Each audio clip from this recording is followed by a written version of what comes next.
முதல் வாசகம். என் பெயர் விளங்கும் இந்த கோவில் உங்கள் பார்வையில் கல்வரின் குகையாகிவிட்டதோ?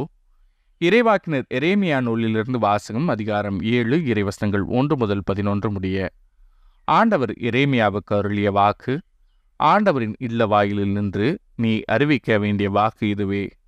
ஆண்டவரை வழிபட இவ்வாயில்கள் வழியாகச் செல்லும் யூதாவின் மக்களே, நீங்கள் அனைவரும் கேளுங்கள். இஸ்ரேலின் கடவுளாகிய படைகளின் ஆண்டவர் கூறுவது: உங்கள் வழிகளையும் செயல்களையும் சீர்படுத்துங்கள். நான் இந்த இடத்தில் உங்களை குடியிருக்கச் செய்வேன். இது ஆண்டவரின் கோவில், ஆண்டவரின் கோவில், ஆண்டவரின் கோவில் என்னும் ஏமாற்றுச் சொற்களை நம்ப வேண்டாம்.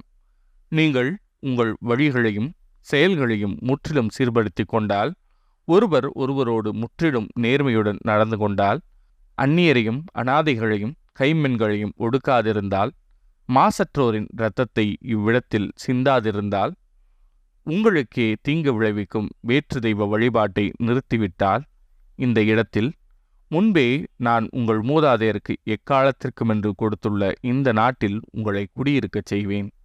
நீங்களோ பயனற்ற ஏமாற்றுச் சொற்களை நம்புகிறீர்கள். களவு, கொலை, விபச்சாரம் செய்கிறீர்கள். பொய்யானை இடுகிறீர்கள். பாகாலுக்கு தூபம் காட்டுகிறீர்கள். நீங்கள் அறியாத வேற்று தெய்வங்களை வழிபடுகிறீர்கள்.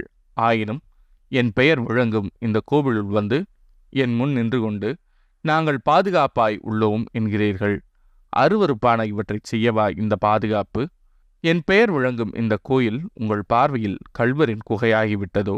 நானும் பார்த்து கொண்டுதான் இருக்கிறேன் என்கிறார் ஆண்டவர். இது ஆண்டவரின் அருள்வாக்கு.